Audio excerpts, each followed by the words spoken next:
Bonjour à tous et bienvenue. Cette semaine, le monde de l'intelligence artificielle est en pleine ébullition. On va décortiquer ensemble trois sujets, trois mouvements majeurs qui sont vraiment en train de redessiner le paysage, que ce soit en cybersécurité ou même dans notre manière de travailler au quotidien. Oubliez un peu les mises à jour habituelles des modèles d'IA. Ce qui se passe en ce moment, c'est bien plus que ça. C'est une véritable bataille qui se déroule sur trois fronts en même temps. Celui de la cybersécurité, celui du marché du travail et la guerre pour prendre le contrôle de nos ordinateurs. Allez, on plonge dedans. Alors voilà le plan. D'abord, on va parler de cette course folle aux cyberarmes. Ensuite, on regardera l'impact bien réel de l'IA sur l'emploi dans la tech. Puis, on verra comment les géants se battent pour imposer leur assistance sur notre bureau. Et à la fin, promis, on connecte tous les points pour avoir la vue d'ensemble. On attaque avec le premier front, la cybersécurité.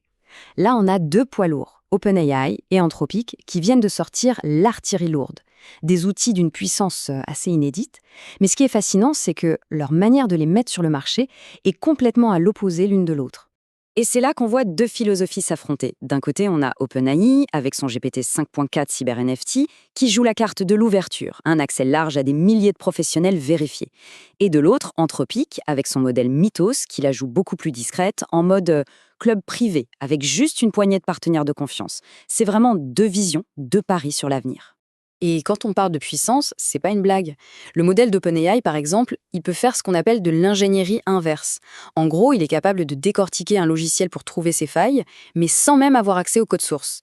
C'est un peu comme si un expert en sécurité est passé d'une simple loupe à un microscope électronique super puissant. Ça change tout. Cette phrase de Fouad Matin, en chercheur chez OpenAI, résume parfaitement leur pari. Pour eux, la cyberdéfense, c'est un sport d'équipe. L'idée, c'est d'armer un maximum de gentils en espérant que la force du nombre l'emportera. C'est un pari audacieux, c'est sûr, parce que le risque qu'un outil pareil tombe entre de mauvaises mains, il est bien là. Ce qu'il faut retenir, c'est qu'on est au cœur d'une sorte d'expérience grandeur nature. La grande question, c'est faut-il garder ces technologies hyper puissantes sous clé ou au contraire les diffuser largement pour que tout le monde puisse se défendre? La réponse, eh bien, elle va façonner la cybersécurité pour les années à venir. Allez, on passe au deuxième front. Un sujet qui, là, nous touche de manière beaucoup plus directe, l'impact de l'IA sur l'emploi. Et on n'est plus dans la théorie. Les chiffres commencent à parler et ils sont assez parlants. 16%. C'est un chiffre. Un chiffre un peu brutal, comme ça, sorti de nulle part. Mais qu'est-ce qu'il y a derrière? Derrière ce chiffre, il y a 1000 personnes. 1000 employés licenciés par Snap. Et le PDG, Evan Spiegel, a été très transparent là-dessus. Ce n'est pas parce que l'entreprise va mal, non, c'est directement lié aux gains de productivité apportés par l'intelligence artificielle en interne. Et attention, Snap n'est pas du tout un cas isolé. Loin de là, regardez, Block, c'est 4000 personnes pour les mêmes raisons. Et si on regarde le secteur de la tech dans son ensemble depuis le début de l'année, on parle de plus de 70 000 postes supprimés, avec l'IA citée comme justification principale. La vague est bel et bien là. Et voilà l'explication officielle, celle du patron de Snap. Du point de vue de l'entreprise, c'est logique. L'IA, c'est un outil formidable pour être plus efficace, pour réduire les coûts, pour aller plus vite. D'ailleurs, chez Snap, il faut savoir que l'IA génère déjà 65% du nouveau code informatique. C'est énorme. Et là, on assiste à une vraie fracture. C'est le grand écart. D'un côté, vous avez Wall Street qui applaudit des deux mains, l'action de Snap a grimpé en flèche juste après l'annonce, et de l'autre, c'est l'anxiété qui monte chez les salariés. Le moral dans la tech n'a jamais été aussi bas, parce que ce qui est vu comme un gain d'efficacité par les uns est vécu comme une perte d'emploi par les autres. Ce qui nous amène tout droit à notre troisième front, la bataille pour s'incruster dans notre quotidien. La guerre des assistants IA, ce n'est plus juste sur notre téléphone ou dans le cloud. Non, maintenant, ça se passe directement sur l'écran de notre ordinateur. Le constat est assez simple en fait. ChatGPT et Claude, ils ont lancé leurs applications pour ordinateur il y a déjà 1 an. Et Google débarque seulement maintenant avec son appli Gemini pour Mac. C'est 1 an. 1 an de retard dans une course où chaque mois, chaque semaine même, compte énormément. Et le souci, c'est que ce retard, il n'est pas juste dans le calendrier. Il est aussi dans les fonctionnalités.